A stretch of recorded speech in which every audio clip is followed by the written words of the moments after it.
Salut tout le monde, bienvenue à Tasmansur.com, j'espère que vous allez bien, merci d'être là. Aujourd'hui, on continue le projet du Extreme Makeover. C'est la version, on rebâtit le top du moteur. La prochaine étape va être en 2 ou 3 épisodes, je sais pas comment là je vais refaire mon montage, mais la partie d'aujourd'hui, on s'occupe de faire du démontage. On va faire le top end de la machine. On va enlever les cylindres, les pistons, les injecteurs, on va les faire inspecter. Le crank, le boîtier, tout ça va rester dans la machine. Le but est de faire ça pas trop compliqué, faire ça en place pour montrer aux gens là, qu'on peut sauver de l'argent juste à rebâtir le top du moteur et on peut repartir pour un petit bout. Moi, ma machine elle a environ 2500 kg. Fait que je le fais en prévention. Un coup que tout est démonté, on va se diriger vers Tête4Mind chez Humatech, anciennement CVTech Adrien Bernard. C'est une compagnie qui se spécialise dans le réusinage de moteurs de sport motorisés, que ce soit pour les motoneiges, les VTT, les côte à côte, motomarines. Allez voir là, sur leur site, là, vous pouvez magasiner longtemps. Ils font même leur propre cylindre, là, ils font leur plaquage. Ça fait des années qu'ils font ça, c'est des spécialistes. Allez voir sur leur site humatech.com, vous allez trouver ce que vous avez pour votre moteur, j'en suis certain.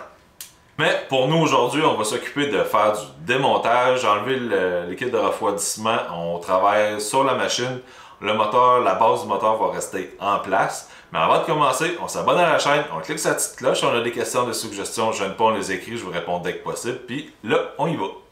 Donc, on commence par enlever nos couverts.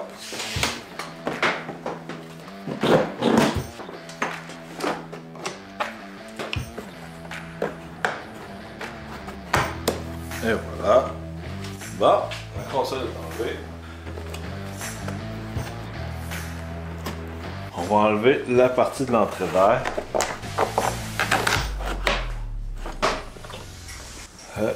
On va détacher nos connexions.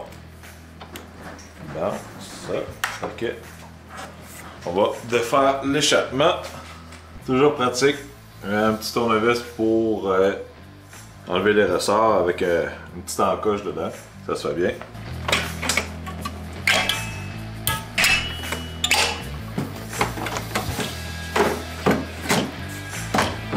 On va enlever ça, pas le perdre.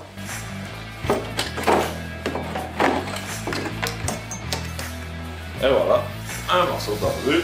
On va les bobines. On va essayer de se rappeler que bleu va côté de la batterie. Oui, j'ai une batterie sur le mien. Fait que comme ça, on va pas les mélanger quand on va remonter.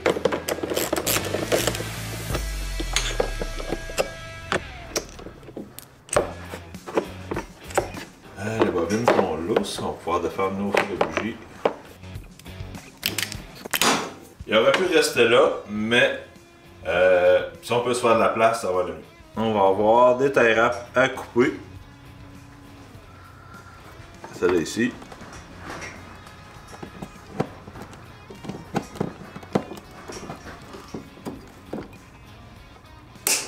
Dans l'une.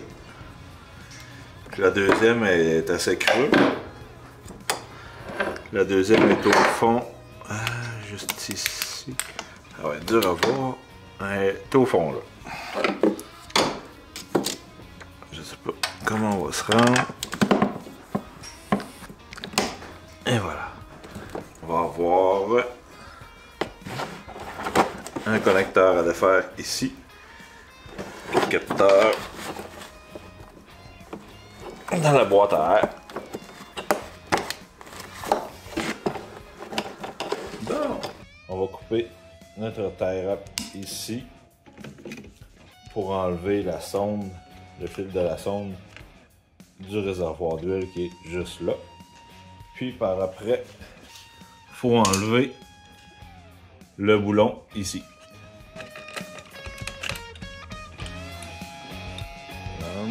Juste tasser un peu le couvert ici.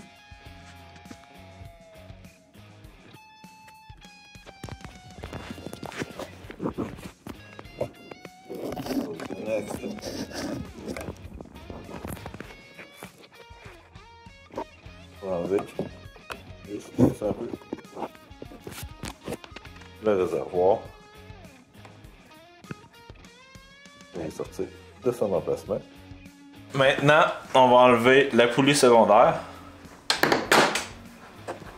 On va se faire de la place. Puis on va enlever la courroie en même temps.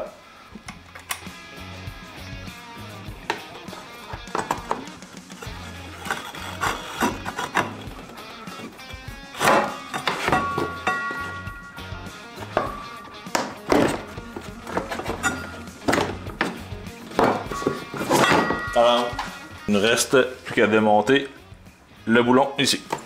Petite douille 15. Pèse sur les freins. Alors, on fait attention de ne pas perdre tous les morceaux qu'il y a là. On fait attention parce qu'en arrière de la poulie, il y a d'autres spacers. On vérifie s'il n'y en a pas. Ils vont rester là. Les petites rondelles que je parlais tantôt là, sont juste là. Fait qu'on fait attention de ne pas les perdre. Désolé, je vais vous couper le champ de vision un peu.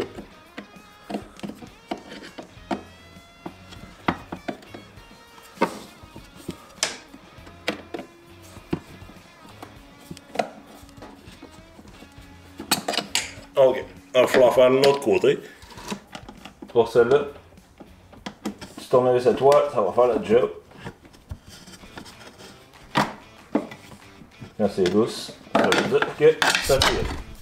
On va essayer de voir si on peut décoller un peu.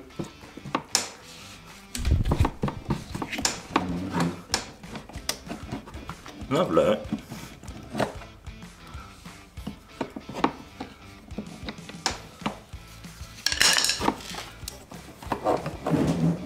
Là, on va faire l'autre en haut.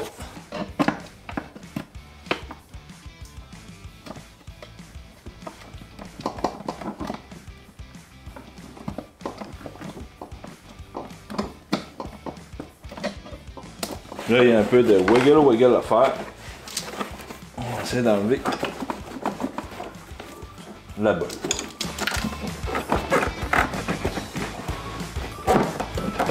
Ah, voilà.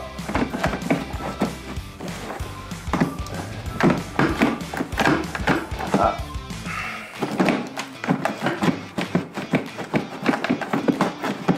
J'aurais pas le choix de démonter le support pour le réservoir d'huile.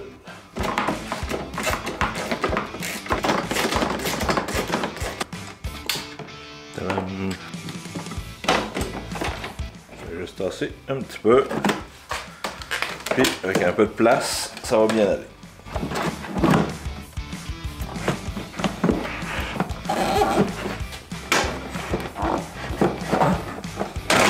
Tadam! Oups.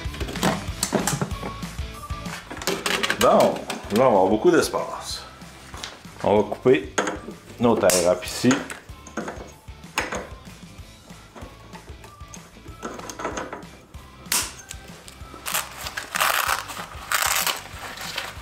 On va défaire nos connecteurs pour pouvoir se libérer de l'espace. Il reste un ici. Tadam! Bon, on peut casser ça par là. On va remballer nos petites pochettes pour pas la perdre. Mettre de côté pour pas que ça nuit. Comme ça, on va avoir de l'espace en masse pour travailler dans le dos. On va continuer le principe de se faire de la place pour accrocher nulle part. Détacher la colonne de direction.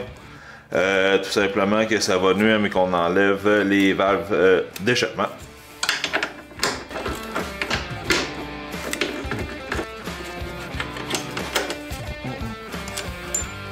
On fait attention pour ne pas perdre nos morceaux.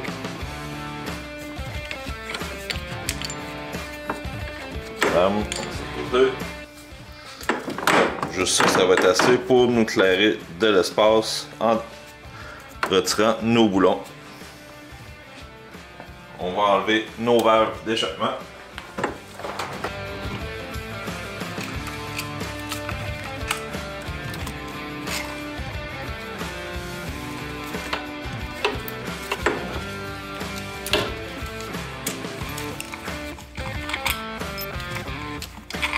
Une petite clé Allen 5 mm pour la partie.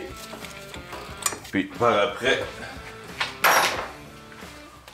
si vous avez ça en stock, petite clalonne avec une boule au bout, ça va aider à finaliser le tout. Bon, c'est pas grave, on peut rester là, on va l'enlever par après. Doucement, on va décoller un peu la sandwich. On fait attention, on a nos rings juste en arrière. Le truc pour sortir les valves le plus facilement possible sans tout de faire, c'est juste retenir avec votre doigt le bord de la valve, ici. Puis, tout va sortir. L'important, c'est vraiment de squeezer la valve dans le boîtier. Puis, vous allez voir, on va la ressortir un peu. Ce qu'on fait, on la squeeze.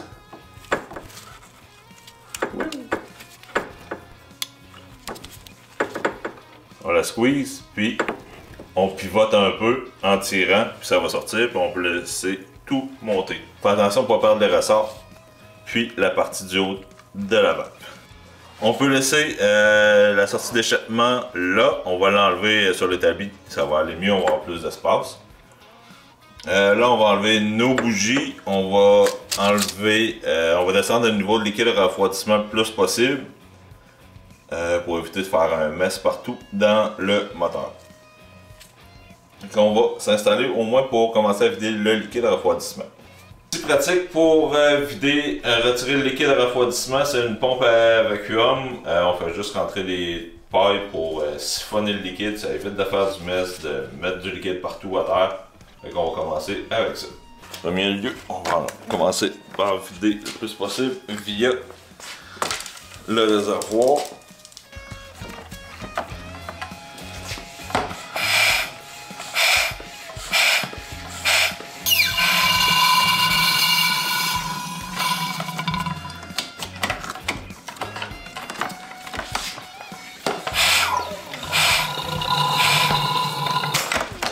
Avec la paille, j'essaie de descendre le plus creux possible dans la jonction du tuyau là, au bout. Fait que ça va descendre notre niveau d'antigel le plus bas possible pour pas faire de mess parce qu'on va passer par le thermostat. Ok, pour ici, ça prend une clé 8. On fait juste craquer un peu ici. On laisse l'air passer. Box 10 mm, on va retirer le thermostat.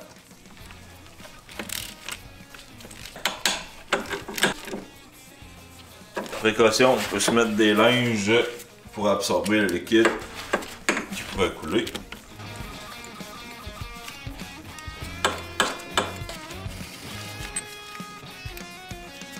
Et doucement.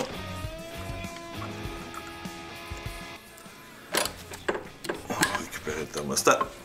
Là, on va tasser nos boyaux. On va passer par-dessus. Avec notre paille, on va aller retirer le plus de liquide possible dans le moteur.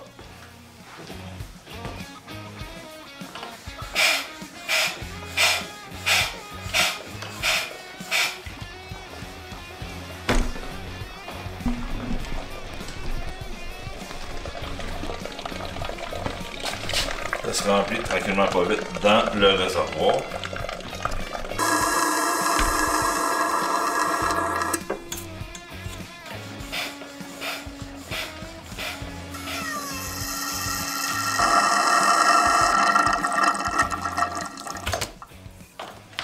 On a réussi à baisser le niveau le plus possible.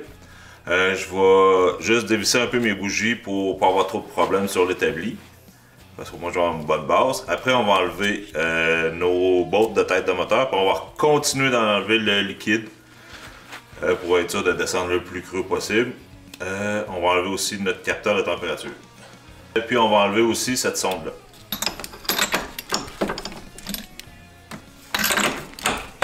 Et voilà, ça va être plus facile ça. On va juste les partir à la main.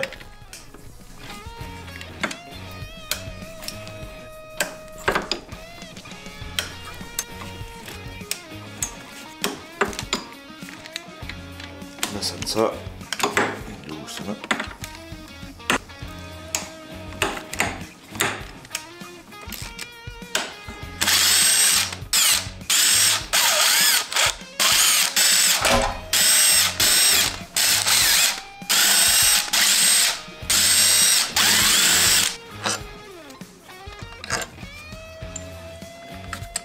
On va juste vérifier si sont toutes la même longueur.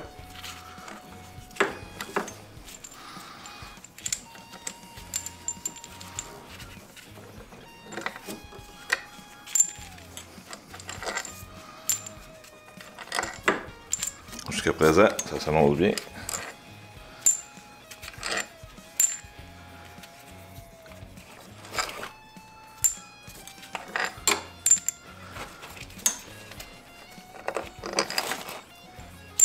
Ok, ils sont toutes la même longueur, sauf celle-là pour le capteur. Je zigonne un peu.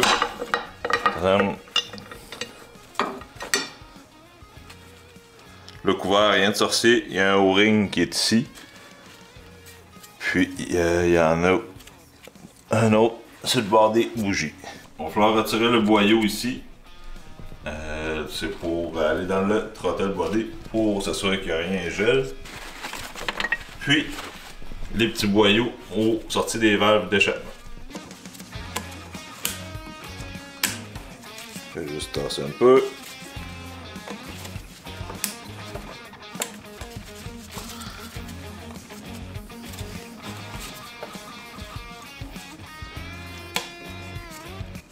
On se gonne de gauche à droite.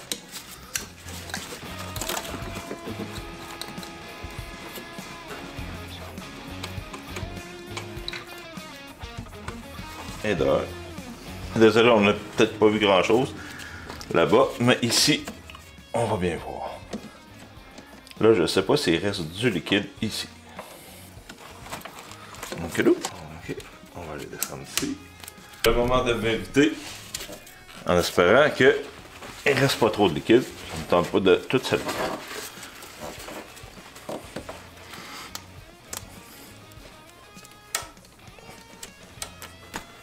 Tadam! Et là, on fait juste zigonner un petit peu de gauche à droite. Puis ça va lâcher prise. Ok, ça c'est fait. On peut retirer la tête. La sonde de température est déjà déconnectée. On va faire de quoi ici? On va éviter que ça coule.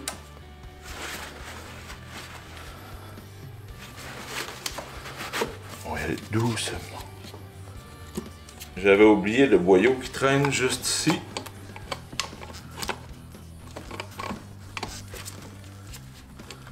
On va enlever le collet, le lousser un peu.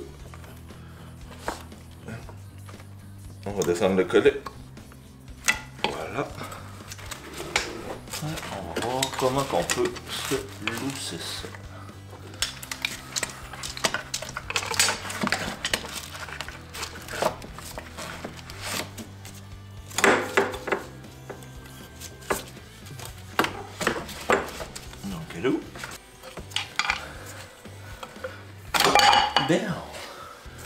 Alors, on peut enlever la tête.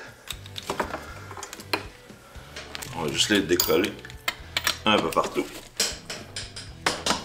Composante à ne pas oublier d'enlever, c'est la rail pour les injecteurs, parce qu'on va faire tester nos injecteurs en même temps.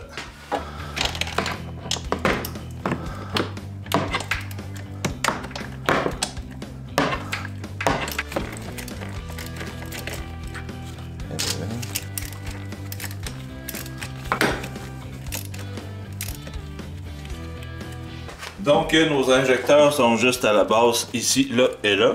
On va juste tirer un peu sur la rail. Doucement. On a deux petites agrafes à couper pour démancher les fils de connexion. Et de un.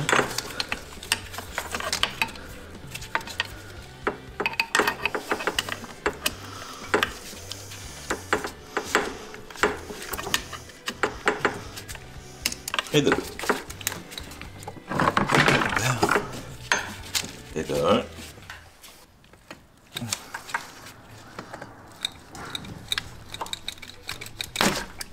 Oups. Et de un.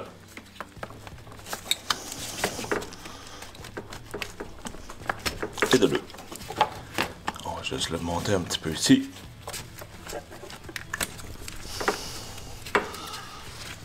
Ben, on prend le deux. Un coup que tout est bien décollé, On va accélérer le processus un peu.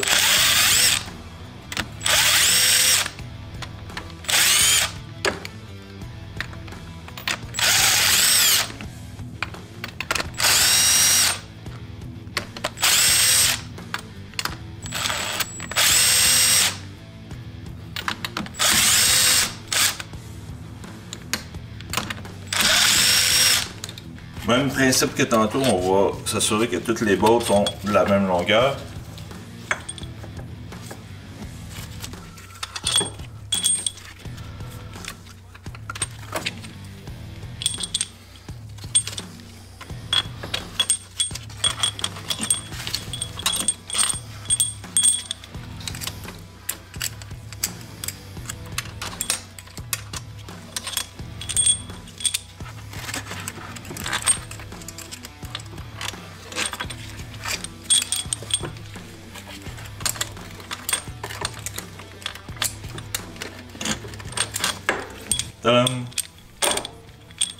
On met ça de côté.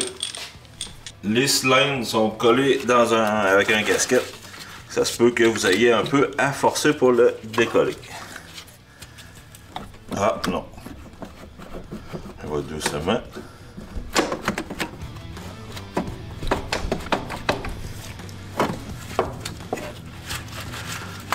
On tourne un peu les pistons.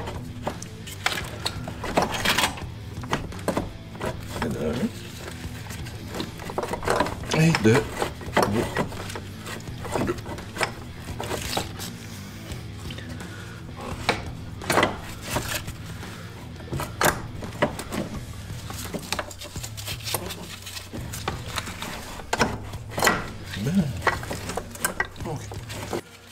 Ok.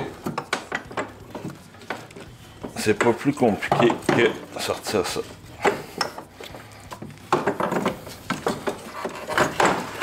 Je vais tourner un petit peu.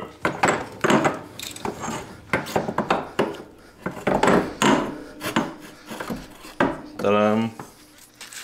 On a notre bloc de cylindre. Maintenant, il va nous rester à enlever nos deux petits copains ici.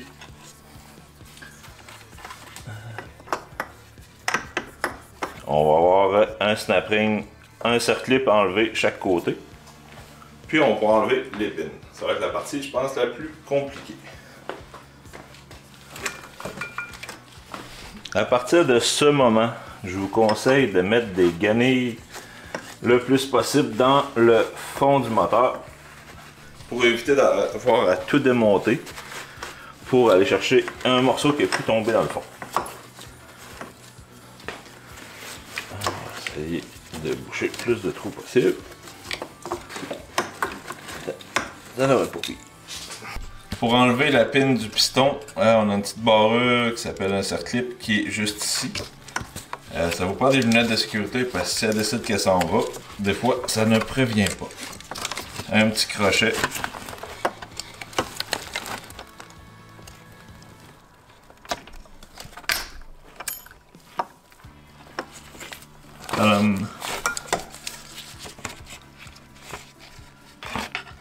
Le voilà. Fait qu'on peut juste pousser sur la sleeve ici. Elle va sortir. Donc, on enlève doucement la petite barrure ici. On fait attention à ne pas la perdre.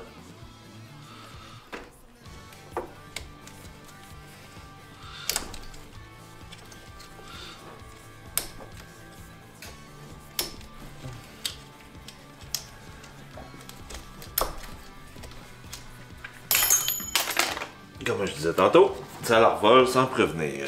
Elle est tombée dans le fond ici, juste là. Où est-elle? Ah, ici. Ça la nomme. Fait qu'on fait attention à nos yeux. Ok, fait qu'on va la sortir vers le centre. Fait juste pousser avec notre doigt. Puis, un coup qu'elle est sortie, on fait attention parce qu'on a un bearing dans la tige ici. Voilà. Ok, on va essayer d'enlever notre pin par le centre.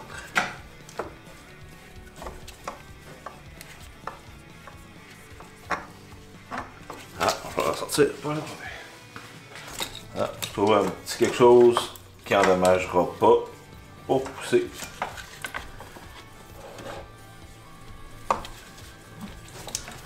On y va doucement. On pousse jusqu'au temps qu'on dégage le bearing. Tadam. On n'oublie pas notre bearing. Et on a notre autre piston. Donc, on peut faire tout en place. On va nettoyer la base du moteur pour être sûr qu'il n'y a pas de restants de gasquettes qui sont là. Nos rods sont droits. Ça bouge pas. C'est normal qu'il y ait du jeu comme ça, mais c'est de haut en bas qu'il faut pas qu'on ressente aucun jeu. Alors on va s'installer sur l'établi puis on va tout décortiquer nos morceaux. Bon, voici le chef-d'œuvre. Je suis vraiment content là. Il n'y a pas de mauvaise surprise. Il n'y a rien qui était endommagé ou graffiné. Les pistons sont beaux, ils ne semblent pas avoir accroché ou usé de travers. Ils sont super. La tête, ce qui est le fun, c'est qu'il n'y a pas de mauvaise surprise. Des fois, si c'est une tête qui était un moteur qui a déjà été endommagé, on voit plein là, de traces là, de pistons qui ont fessé ou en tout cas des morceaux de cylindre qui ont cogné en haut. Là, ils sont juste sales, c'est du carbone. Puis les cylindres aussi sont magnifiques. Puis dans les cylindres, on voit que c'est... On essaie de voir. Les cylindres sont pas graffinés, sont beaux. Alors, je suis satisfait. Partie du haut, c'est réglé. On est capable de faire la job en place. On s'assure d'abaisser le niveau d'antigel le plus possible. Comme ça va éviter que ça coule dans la base du moteur. Puis ça va nous enlever un nettoyage de plus. Une pompe à vacuum, ça l'aide, c'est pratique. Un coup qu'on a tous nos morceaux sur l'établi, on examine s'il n'y a pas des dommages là, internes ou des parties de cassées, des jupes de piston ou même sur le cylindre. En général, les parties qui vont casser, c'est les jupes en bas qui vont s'endommager puis qui vont tomber dans le fond du moteur. Puis que là, ça fait un carnage. Profitez-en aussi pour faire un peu de nettoyage dans le compartiment moteur. Comme ça, ça va rester propre. C'est un moteur qui est propre, mais s'entretient beaucoup mieux. Prochaine étape, on s'en va chez Humatech. On va aller chercher piston, cylindre, kit de gasket. On va faire calibrer les injecteurs. Les pistons, c'est vraiment eux là, qui les fabriquent. C'est le produit à eux. Le cylindre, le bloc cylindre, il est replaqué par leur technique à eux autres aussi. On va faire tester les injecteurs, on va revenir avec le tout, on va pouvoir procéder au remontage. Ça va être une autre vidéo que je vais faire pour vous là-dessus.